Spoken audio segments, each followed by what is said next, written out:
Bienvenidos de vuelta a nuestra última sesión de hoy. Estaba esperando que dijeran,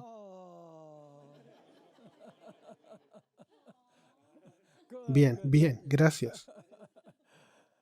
Muy bien, vamos a nuestras notas de estudio, página 168, y vamos a revisar juntos lo que estudiamos al final de nuestra sesión de hoy. Verso 1. Dice así: el quinto ángel tocó la trompeta y vi una estrella que cayó del cielo a la tierra, y se le dio la llave del pozo del abismo. Ahora, hay muchas cosas que necesitamos revisar aquí. Una es el pasaje divino, ¿cierto?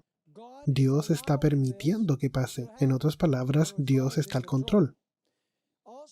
También notamos que, aunque esta versión dice que se ve una estrella que cae del cielo, realmente el tiempo verbal está en pasado. Cayó del cielo. ¿Quién es esa estrella que cae del cielo? Es Lucifer, que es mencionado también en Isaías capítulo 14. Y luego fuimos a los comentarios del verso 2. Y dice, y abrió el pozo del abismo con esa llave, y subió humo del pozo como humo de un gran horno. Y se oscureció el sol y el aire por el humo del pozo. Así que cuando se abre el abismo con la llave, hay profunda oscuridad, ¿cierto? De acuerdo con esto. Notamos también de que la estrella es un él de persona, ¿cierto? No es un objeto, es una persona. Y tú sabes, la mayoría de las trompetas hablan de un tercio que fue afectado. Aquí no se menciona un tercio. Esto es algo contundente, una total oscuridad donde sea que caiga. Ahora vamos al verso 3. Y del humo salieron langostas sobre la tierra, y se les dio poder. Noten una vez más que se les dio el poder. ¿Quién está realmente al control aquí? ¿Quién está realmente permitiendo que estas cosas sucedan? Es Dios quien permite que suceda, y es Él el que les da poder, como tienen poder los escorpiones de la tierra. Y no solamente tenemos langostas, también tenemos ¿qué? Escorpiones. Las langostas son realmente escorpiones. Ahora, cuando la puerta del abismo se abre y el infierno se libera, como vimos previamente, como estudiamos en la cuarta trompeta, el sol, que es la gran luz que representa a Cristo, la luna, que es la luz menor, representando las Escrituras, y las estrellas, que representan al pueblo de Dios, fueron parcialmente eclipsadas. Así que hubo una oscuridad parcial durante la cuarta trompeta. Pero se ve que en la quinta trompeta la oscuridad es mucho más profunda que la oscuridad durante el periodo de la cuarta trompeta. Ahora vamos a leer Éxodo capítulo 10 y verso 15, donde encontramos un interesante detalle. Vamos a leer Éxodo 10, verso 15, que habla de la plaga de langostas que cae sobre Egipto. La impresión que obtenemos es que la nube que viene del abismo y que oscurece todo es realmente una nube de langostas. Así que notemos lo que encontramos en Éxodo 10 y verso 15. Y cubrió la faz de todo el país las langostas en Egipto. Así que la tierra fue ¿qué? Oscurecida. Así que ¿qué causó la oscuridad bajo la quinta trompeta? Es el ejército de langostas que sale, que están relacionados con los escorpiones, y que dice que es en Egipto, y consumió toda la hierba de la tierra. Esto es por supuesto literal, y todo el fruto de los árboles que había dejado el granizo. No quedó cosa verde en árboles ni en hierba del campo, en toda la tierra de Egipto. Así que, ¿qué causó la oscuridad en la quinta trompeta? Son las langostas que están por todos lados. Hay tantas de ellas que cubren completamente el sol y la luna. No hay luz en la tierra. Francia. Ahora aquí viene la aplicación del espíritu de profecía. Francia tiene la luz brillante de la Reforma, pero rechaza esa luz. ¿Y cuál fue el resultado? Gran oscuridad. Nota Testimonios, volumen 1, página 232. Vi que cuanto más grande sea la luz que la gente rechace, tanto mayor será ¿qué? El poder del engaño y las tinieblas que caerán sobre ellos. El rechazo de la verdad deja a la gente cautiva y a la merced ¿de qué? Del engaño satánico. Francia rechazó la luz. Fue una nación que fuertemente se opuso a la reforma. Tú sabes. Asesinó a muchos hugonotes durante la masacre de San Bartolomé. Así que cosecha lo que ella sembró. Las palabras de Jesús, que encontramos en Mateo 6, 22 y 23, presenta una muy buena descripción de lo que pasó cuando se rechazó la luz de la Reforma. Lleva a una gran oscuridad en la Revolución Francesa. Están entendiendo que la oscuridad se intensifica entre la cuarta y la quinta trompeta, porque al menos había un poco de luz en la cuarta trompeta. Durante la quinta trompeta, todo se convierte ¿en qué? En oscuridad. Mateo 6, 22 y 23. La lámpara del cuerpo es el ojo. Así que si tu ojo es bueno, todo el cuerpo estará lleno ¿de qué? De luz. Pero si tu ojo es maligno, eso significa que si tú no quieres aceptar el mensaje, pero si tu ojo es maligno, todo el cuerpo estará ¿en qué? En tinieblas. Así que si la luz que en ti hay es tinieblas, ¿cuántas no serán las mismas tinieblas? Así que eso describe lo que pasa con la gente cuando se rechaza la luz. La oscuridad se hace aún más intensa. La siguiente sección creo que es muy interesante. En las Escrituras, los puntos de la brújula de Dios son el norte y el este. Cuando lees las Escrituras es el norte y el este. Aquí hay algunos ejemplos. Cuando Jesús viene la primera vez, ¿Él viene por dónde? Por el sol naciente o el este. Lucas 1, 78 y 79. Cuando Jesús fue al cielo, eso es hacia arriba, porque hacia arriba está el norte de acuerdo a la Escritura. Y a propósito, el Monte de los Olivos, ¿en qué lado de Jerusalén está? Está en el lado del este de Jerusalén. El ángel que sella viene ¿de dónde? Viene del este. Cuando Jesús venga de nuevo con sus ejércitos, ¿vendrá desde dónde? Desde el este. El este es donde apunta la brújula de Dios. ¿Por qué? Porque es la posición del sol, de donde la luz viene. La luz viene del este y Dios es Dios de luz. ¿Me están siguiendo? Es por eso que Dios es comparado con el sol. Además, de acuerdo con Isaías 14, 13 y 14, también como en Salmos 48, versos 1 y 2, el trono de Dios está ¿dónde? En los lados del norte. En otras palabras, arriba en el cielo. ¿Por qué? Porque el sol alcanza su máxima intensidad cuando está directamente sobre nosotros. Esa es la razón por la cual Ezequiel 1, cuando Dios viene en juicio a Jerusalén, sus carros vienen del norte, de acuerdo con Ezequiel 1, verso 4, y a propósito llega al este. En otras palabras, el oeste es el lugar donde la oscuridad comienza, y el sur, o el inframundo, el lugar donde la oscuridad alcanza su máxima intensidad, porque está directamente bajo la tierra, o medianoche. Los antiguos consideraban que el sur era el reino del inframundo, donde los demonios vivían, porque era el lugar de máxima oscuridad. Por esta razón, la oscuridad de la quinta trompeta viene ¿de dónde? Viene del abismo, que es el inframundo.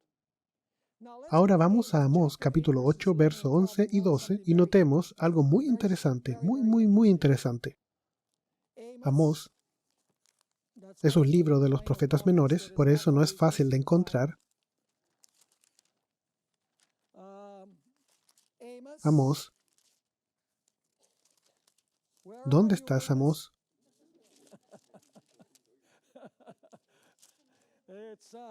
Solo para darles una ayuda, está justo antes de Abdías.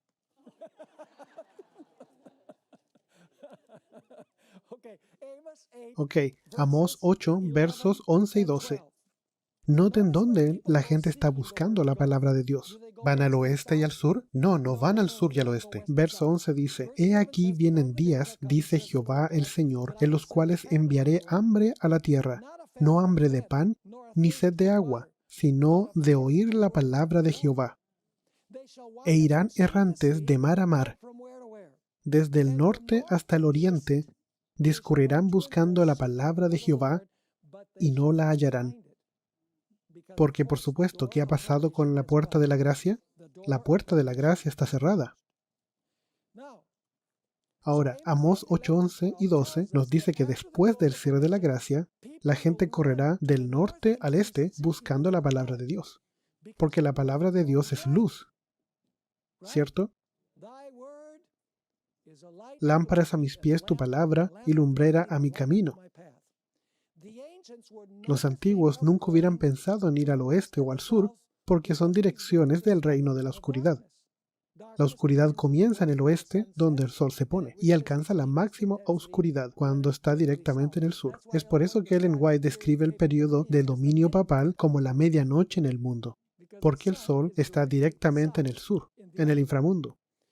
Y te puedes preguntar, ¿cuál es la dirección de la brújula que tenemos en la quinta trompeta? Te preguntarás por qué he introducido este asunto acerca de los puntos cardinales de la brújula. ¿Cuál es la razón? Bien, ahora les voy a mostrar la razón. Egipto estaba literalmente al sur de Israel. Y por lo tanto, ¿fue el rey de qué? Era el rey del sur.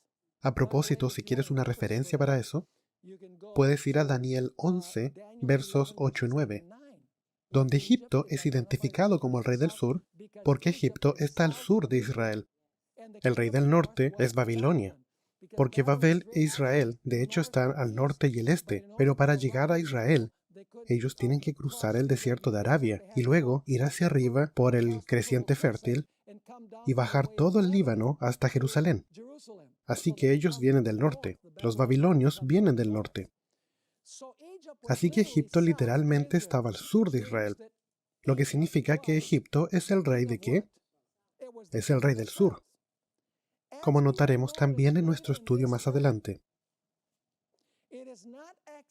No es accidental que Apocalipsis 11, verso 8, se refiere a los demonios que salen del abismo en la Revolución Francesa con el nombre de ¿qué?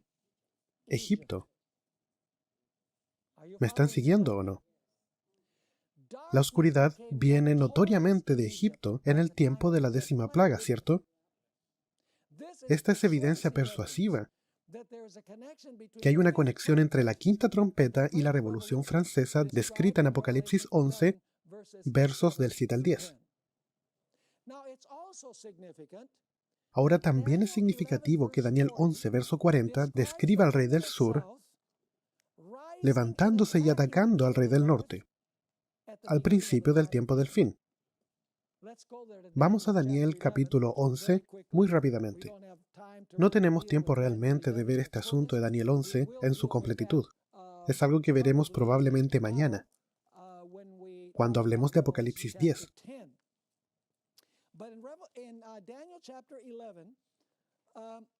Pero en Daniel capítulo 11, verso 31 al 39,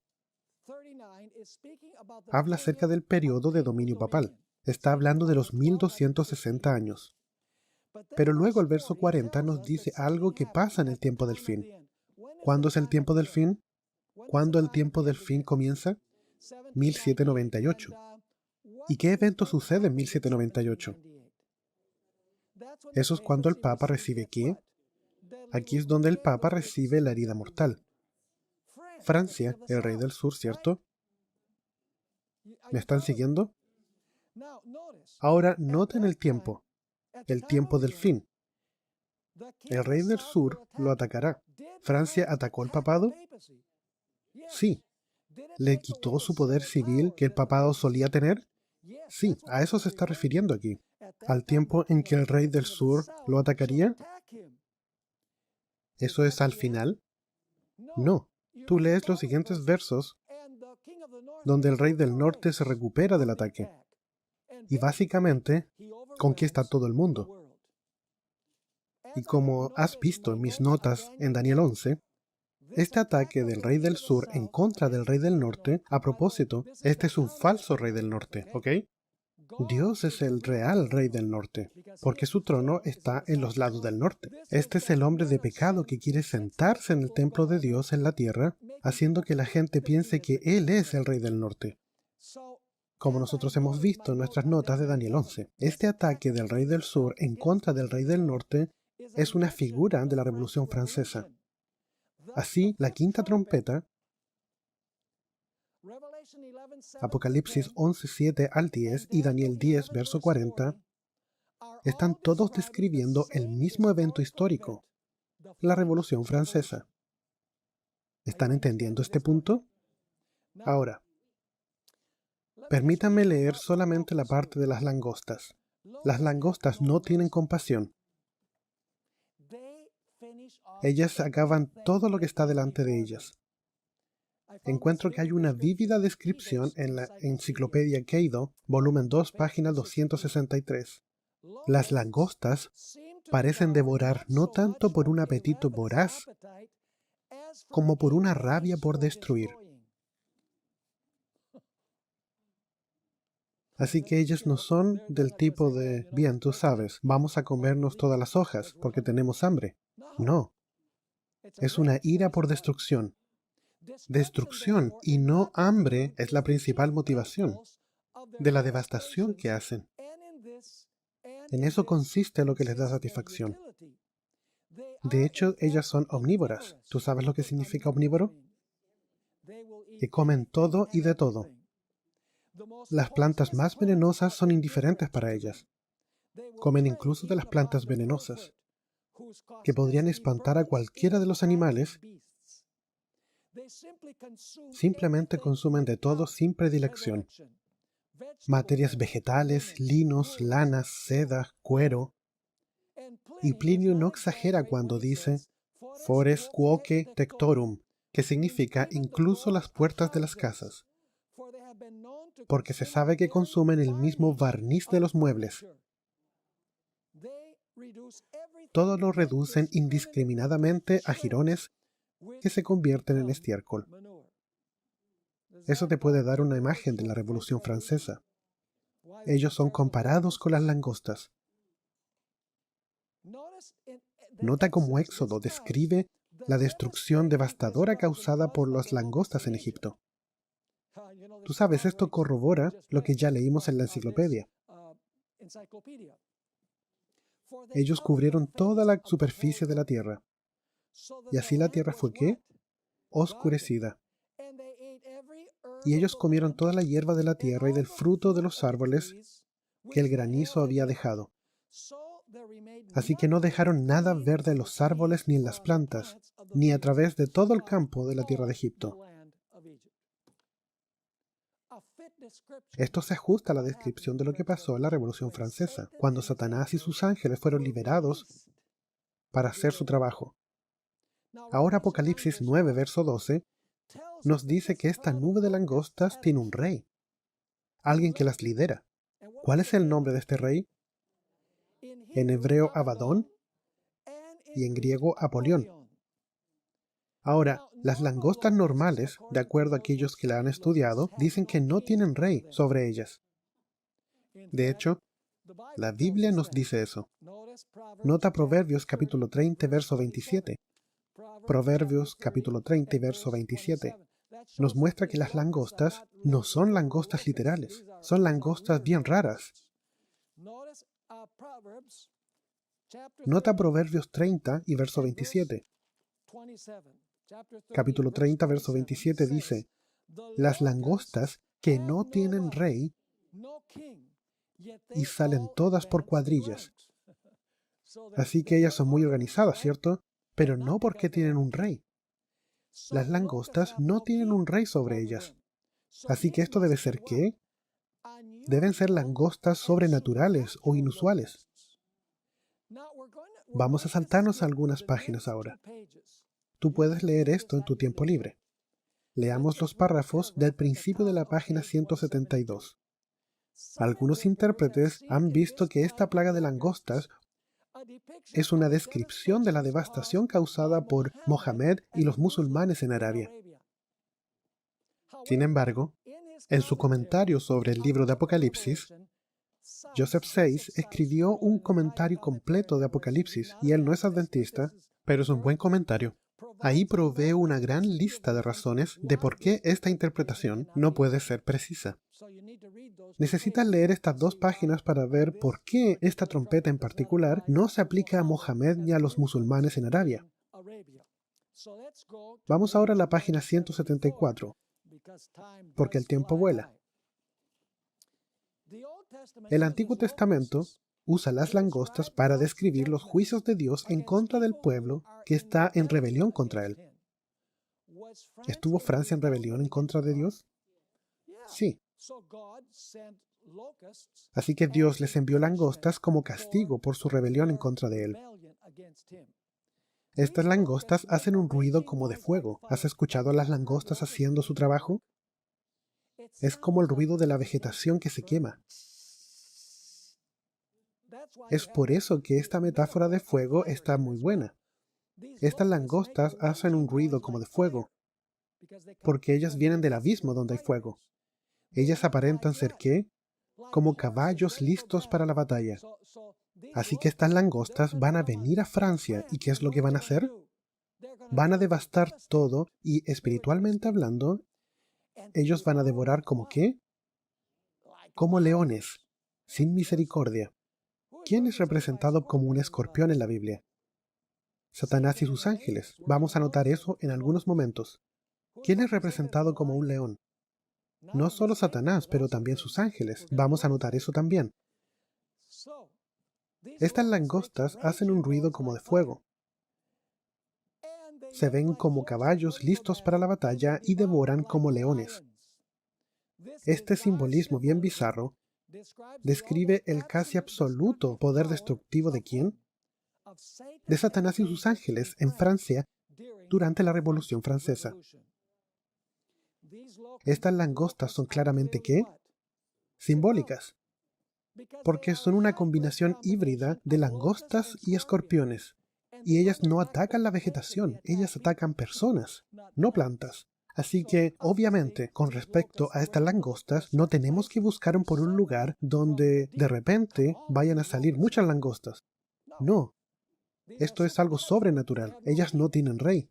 Además, son una combinación híbrida. No son solo langostas, ellas tienen características de escorpiones y leones.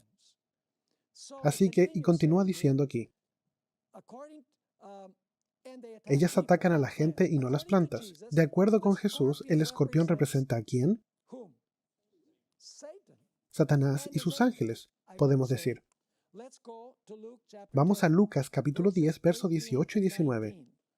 Lucas capítulo 10, versos 18 y 19.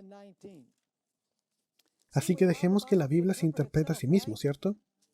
Porque el Espíritu Santo pone en su lugar todo en la Biblia para que lo podamos entender a través de ella.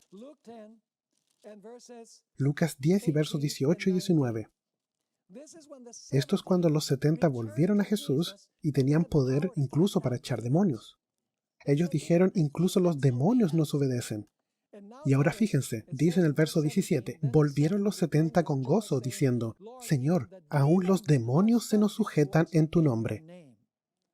Y les dijo, yo veía a Satanás caer del cielo como un rayo. Y a propósito, Ellen White comenta de que en este momento vio toda la caída de Satanás del cielo, no solamente la original, sino también la que está en la cruz, hasta el mismísimo tiempo del fin cuando Él es destruido. Verso 19. He aquí os doy potestad de hollar ¿qué? Serpientes y escorpiones, y sobre toda fuerza del enemigo. ¿Quién es el enemigo? Satanás y sus ángeles. Nota escorpiones, no escorpión. Y nada ¿qué? Os dañará. La parte más peligrosa de un escorpión es ¿qué? Su cola. ¿Y qué representa esa cola? Representa mentiras. Tú dices, ¿por qué?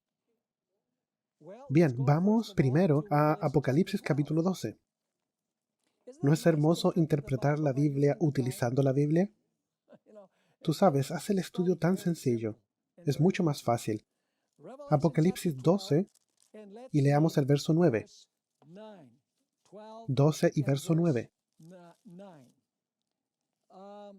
De hecho, no es el verso 9. Leeremos el verso 9 en un momento. Ahora leamos el verso 3. También apareció otra señal en el cielo. He aquí un gran dragón escarlata que tenía 7 cabezas y 10 cuernos, y en sus cabezas 10 diademas. ¿Y qué fue lo que arrojó a un tercio de las estrellas del cielo? Oh, y su cola arrastraba la tercera parte de las estrellas del cielo y las arrojó sobre la tierra. ¿Y qué representa las estrellas aquí? Verso 9. Y dice, y fue lanzado fuera el gran dragón, la serpiente antigua que se llama Diablo y Satanás, el cual engaña al mundo entero, fue arrojado a la tierra y sus ángeles fueron arrojados con él. Así que, ¿qué es lo que Satanás usa para tomar a los ángeles con él? O un tercio de los ángeles que él tomó. Su cola. Así que, ¿qué representa la cola? Bien, dejemos que la Biblia la interprete. Vamos a Isaías capítulo 9. Isaías capítulo 9 y verso 15. Isaías 9 y verso 15. Y dice aquí, el anciano y venerable de rostro es la cabeza. El anciano y el venerable de rostro es la cabeza. Ahora escuchen esto cuidadosamente. El profeta que enseña mentira es la cola. ¿Qué es la cola que toma un tercio de los ángeles que están en el cielo? Sus mentiras. Ahora, para poder entender esto completamente, necesitamos también ir al libro de Ezequiel. Vayan conmigo a Ezequiel capítulo 28. Ezequiel capítulo 28. Jesús dijo de que el diablo es un mentiroso desde el inicio. Juan capítulo 8. Él dice de que no hay verdad en él, que es un mentiroso desde el inicio. Así que, ¿cómo Satanás arrastró a un tercio de los ángeles? Con su cola, que representa ¿qué? Sus mentiras. Eso es correcto. Notemos aquí Ezequiel 28. Esta es la descripción del ser majestuoso Lucifer, querubín cubridor. Y vamos a leer los versos 17 y 18. Se enalteció su corazón a causa de su hermosura. Corrompiste tu sabiduría a causa de tu esplendor. Yo te arrojaré por tierra, delante de los reyes te pondré para que miren en ti. Con la multitud de tus maldades y con la iniquidad de tus contrataciones profanaste tu santuario.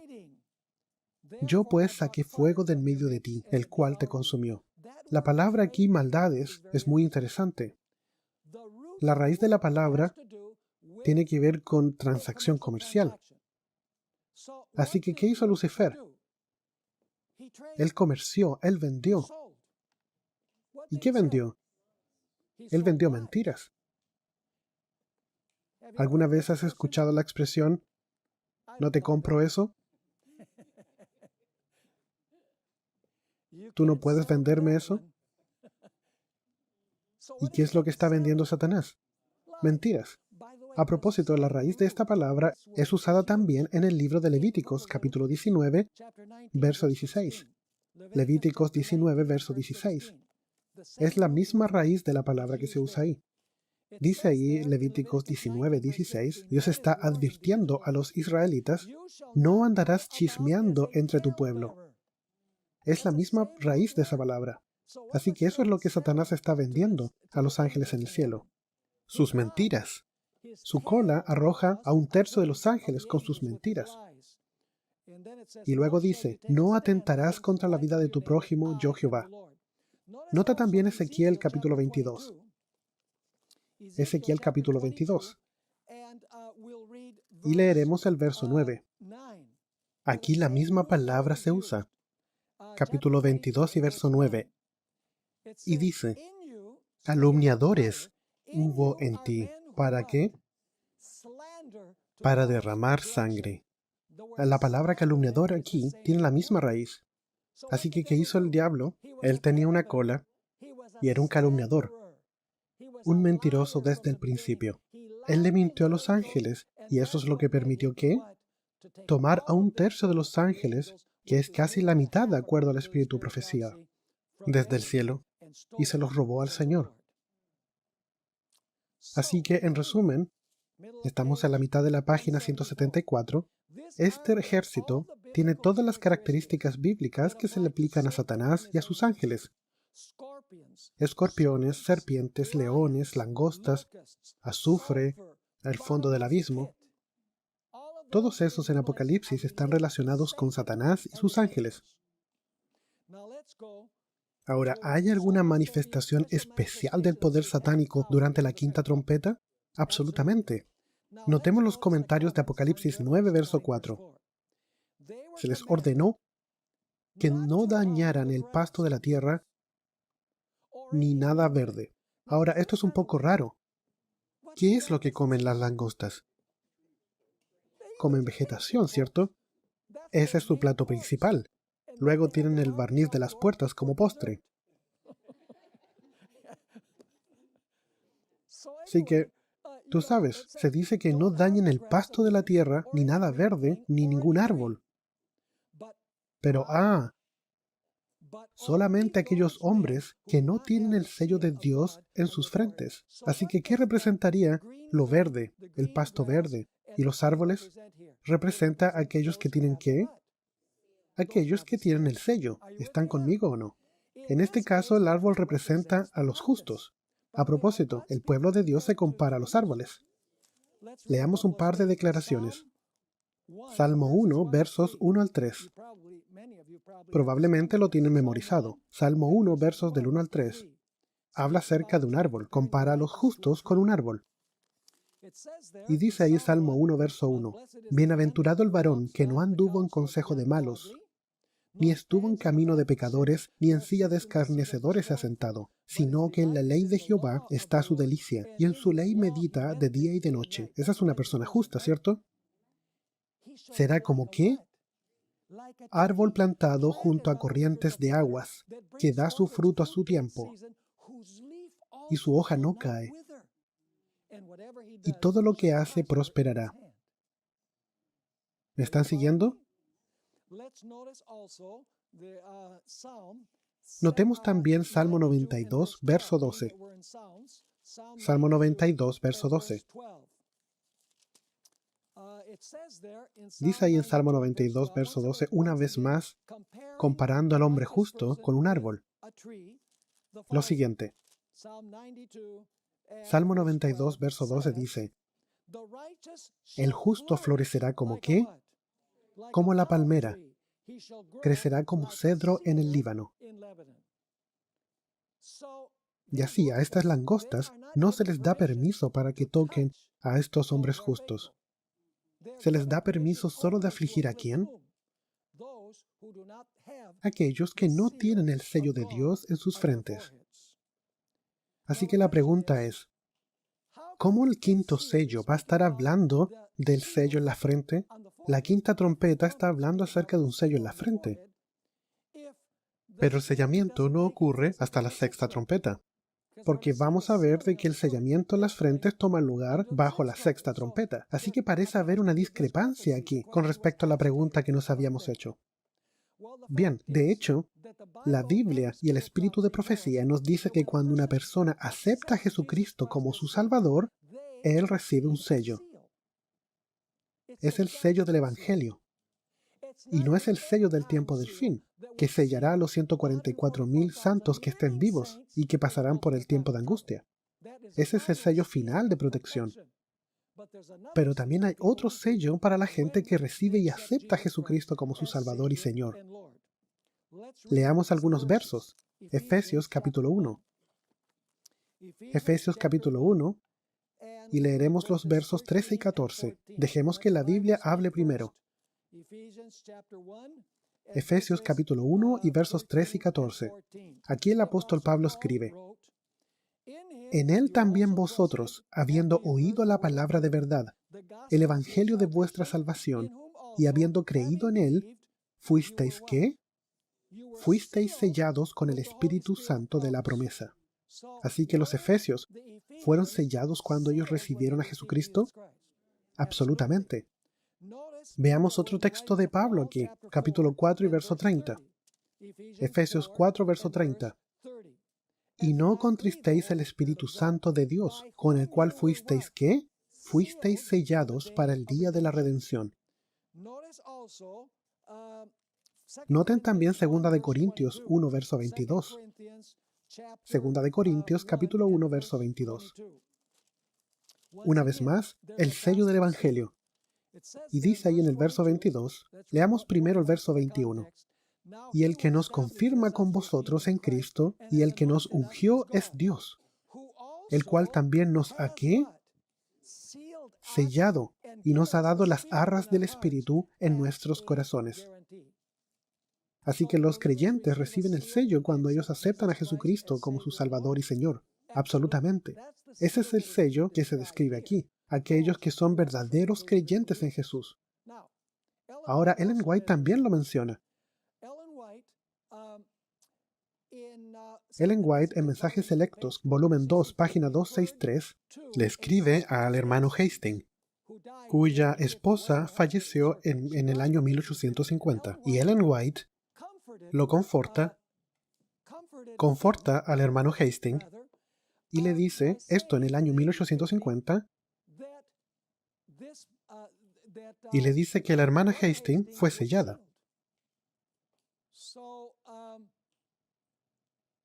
Así que es sellada. ¿Cómo? ¿Ella está viva ahora? ¿Así que ella va a recibir el sello de Apocalipsis 7? No, pero ella dice que ella fue sellada y que en la resurrección ella resucitaría y estaría entre los salvos. Así que aún Ellen White establece de que hay un sello del Evangelio y que también hay un sello del tiempo del fin. Ahora ella escribe lo siguiente, en Manuscritos Liberados 6, página 28. Los que así se unen a la iglesia por el bautismo, ¿son qué? Son sellados como hombres y mujeres que han nacido de nuevo del agua y del Espíritu, han entrado en una nueva vida.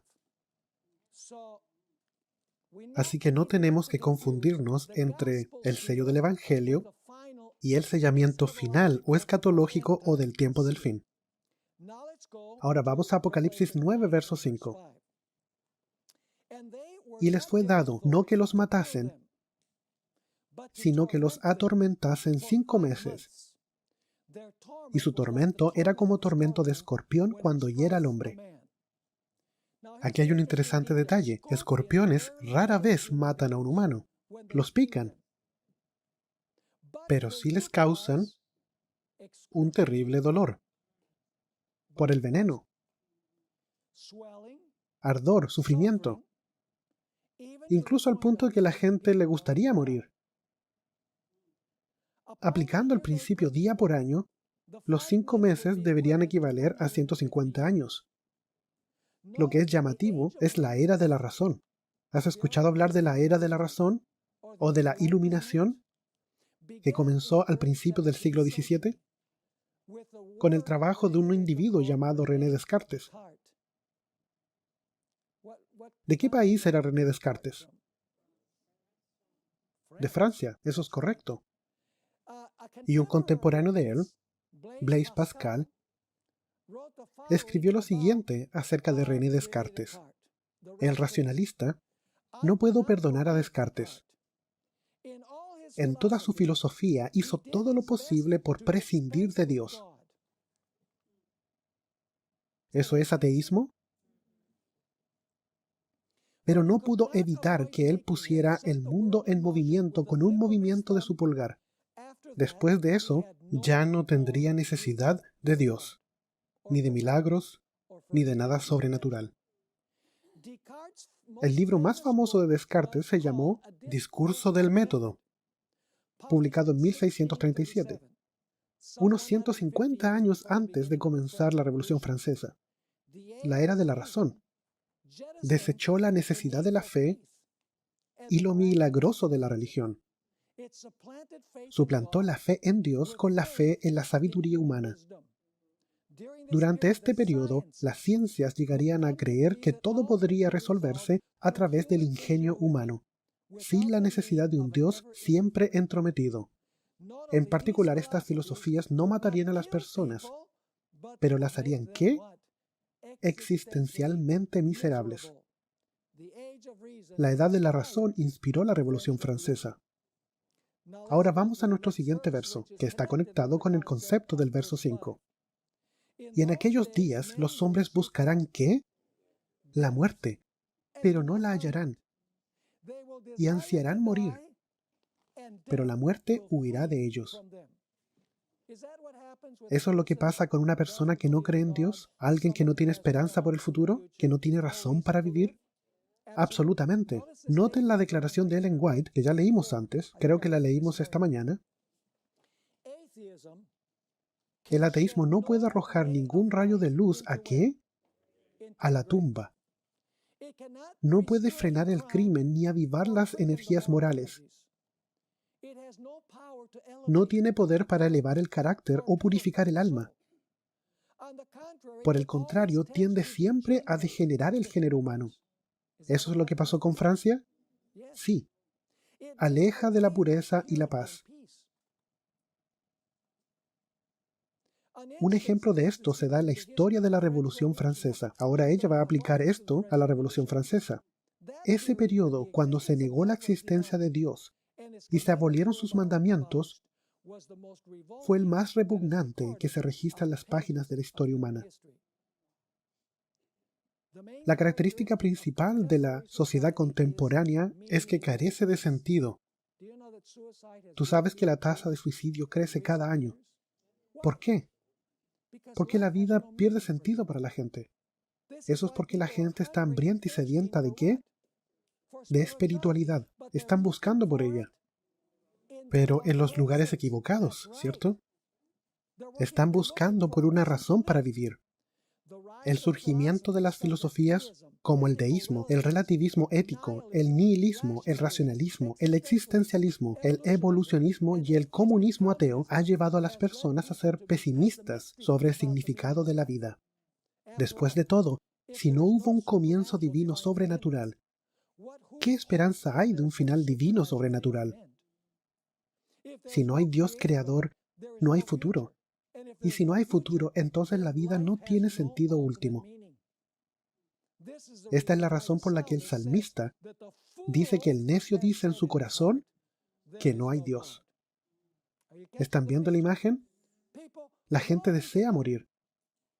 Los escorpiones pican.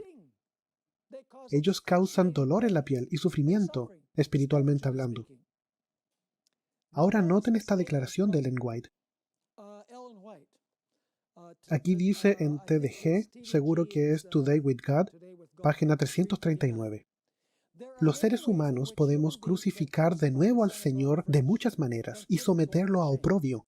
El culto de los negocios mundanos confunde de tal modo la mente que Satanás se introduce subrepticiamente y logra penetrar en ella en forma insidiosa. Dispone de muchas teorías para desviar a los que están predispuestos. Los conceptos erróneos acerca de Dios que sostiene el mundo son escepticismo disfrazado y le preparan para el camino ¿al qué? Al ateísmo. Muchos a menudo hieren el corazón de Cristo mediante sus palabras apresuradas y sus acciones egoístas. De ese modo, Satanás trabaja sin descanso para inducirlos a la deslealtad. Cuando logra dominar las mentes, causa en ellas impresiones duraderas y las realidades eternas se desvanecen. El libro de Eclesiastés. Él presenta una buena ilustración del espíritu que inspiró la Revolución Francesa. ¿Has leído alguna vez Eclesiastés? Tú sabes que ese es uno de los últimos libros que los judíos incluyeron en el canon de la Escritura. Hay 3 libros que ellos, los judíos, incluyeron al final en el Antiguo Testamento. Uno son los Cantares de Salomón. Es muy, como tú sabes, gráfico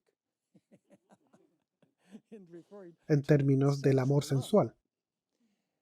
El segundo libro, que tomó mucho tiempo para incluir, es el de Esther, porque el nombre de Dios no se menciona nunca en ese libro.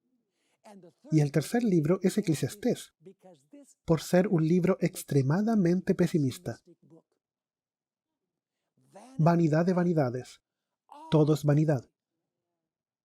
Tú sabes, si lees ese libro, es muy deprimente.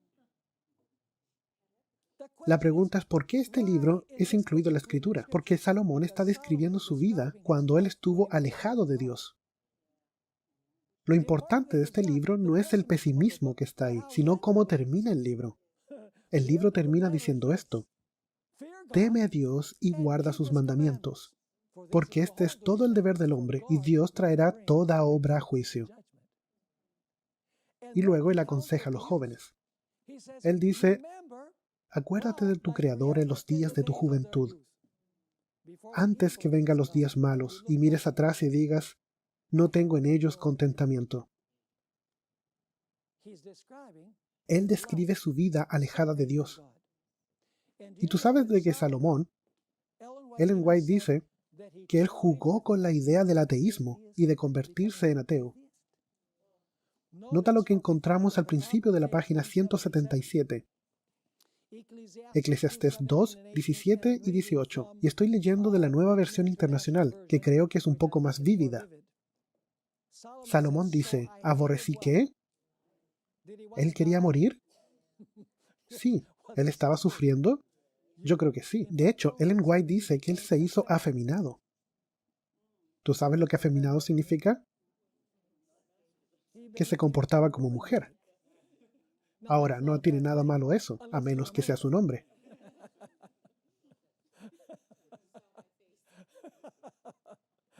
Está bien que una mujer sea femenina, pero no es bueno para los hombres. Así que él dice: aborrecí entonces la vida, pues todo cuanto se hace en ella me resulta repugnante. ¿Realmente todo es qué? Es absurdo. Es correr tras el viento. ¿Has intentado agarrar el viento? Y luego en el verso 18 él dice: aborrecí también el haberme afanado tanto en esta vida, pues el fruto de tanto afán tendría que dejárselo a mi sucesor. Esa es la vida de un ateo. La vida de una persona que se ha alejado de Dios. Ese es el espíritu de la Revolución Francesa. Ellen White escribe en Patriarcas y Profetas, página 58, acerca de Salomón: su fe en el Dios viviente quedó suplantada por dudas ateas. La incredulidad destruía su ¿qué? Su felicidad. Debilitaba sus principios y degradaba su vida. ¿Eso suena como lo que le pasó a la gente que participó de la Revolución Francesa? Absolutamente. Una buena ilustración de esto es Ernest Hemingway, quien gastó buena parte de su vida en Cuba. Un hombre miserable. Estaba ebrio todo el tiempo. Y ganó el Premio Nobel de Literatura en el año 1954, debido al libro que escribió, El hombre viejo en el mar. Es una historia deprimente. Si tú lees esto, es increíblemente deprimente. Se trata de un pescador que sale, tú sabes, él está viejo, vive sobre la colina, y sale a pescar, y no pesca nada, nunca más. Así que sus amigos se burlan de él. Y un día sale a pescar y captura un gran pez aguja. Y wow, él dice: voy a llevarlo a la costa de vuelta y voy a mostrarles que la vida aún tiene significado. Y así que él va de vuelta, pero los tiburones lo atacan, porque él puso este gran pez afuera, porque nadie antes había visto un pez tan grande. Así que lo pone afuera de su barco y los tiburones lo atacan. Para hacer la historia corta, cuando él llega a la costa, él solo puede mostrar un esqueleto. Esta es una descripción simbólica de su vida. ¿Tú sabes cómo murió Ernest Hemingway? En 1961 tomó un revólver y se disparó a sí mismo en la cabeza. A propósito, ¿tú sabes que Ernest Hemingway fue un gran estudiante del libro de Eclesiastés? Él escribió un trabajo que no fue publicado con el título El sol también sale, que es una frase que aparece en el libro de Eclesiastés. Él estaba fascinado con Eclesiastés porque él podía ver ahí una reflexión de su propia vida. Y al final de su vida, sin significado, él comete suicidio. ¿Están conmigo? Ese es el espíritu de la Revolución Francesa. Eso es lo que el mundo cosecha hoy.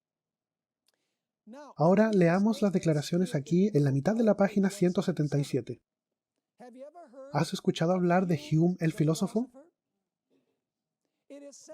Se dice que el escéptico Hume fue un concienzudo creyente de la palabra de Dios en sus primeros años. Pertenecía a una sociedad de debates. Allí se lo nombró para que presentara argumentos en favor de la incredulidad. Tienes que ser cuidadoso si quieres defender algo que no crees. Estudió con fervor y perseverancia, y su aguda y activa mente quedó impregnada con la sofistería del escepticismo. Antes de mucho, llegó al punto de creer sus enseñanzas engañosas, y toda su vida posterior llevó el oscuro sello de la incredulidad. Voltaire, una de las figuras claves de la Revolución Francesa, dijo: cuando Voltaire tenía 5 años de edad, aprendió de memoria un poema de incredulidad. Incredulidad significa sin fe. Y su perniciosa influencia nunca se disipó de su mente. Llegó a ser uno de los más efectivos agentes de Satanás para apartar a los hombres de Dios. Millares se levantarán en el juicio y culparán al incrédulo Voltaire por la ruina de su alma. El racionalismo llegó al punto de negar la historia de la creación. Ahora tú tienes que leer por tu cuenta la siguiente declaración que comienza abajo en la página 177 y termina al principio de la página 178, porque necesitamos terminar este capítulo. Así que nota los comentarios de Apocalipsis capítulo 9 y verso 7. El aspecto de las langostas era semejante a caballos preparados para la guerra, y en las cabezas tenían como coronas de oro. Sus caras eran como caras humanas. ¿Dónde está el trasfondo de esto en la Biblia? El trasfondo de esta imagen está en Joel capítulo 2 y verso 4 al 10, donde Dios compara el ejército invasor con una plaga de langostas. Esto es un asunto bien interesante. La palabra italiana para langosta es cavaletta. ¿Qué significa cavaletta en italiano?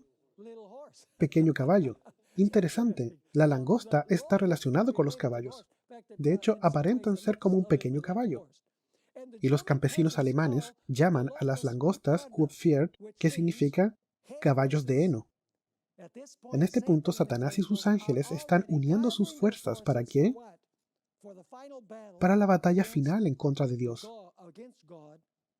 en contra de la Biblia y de su pueblo.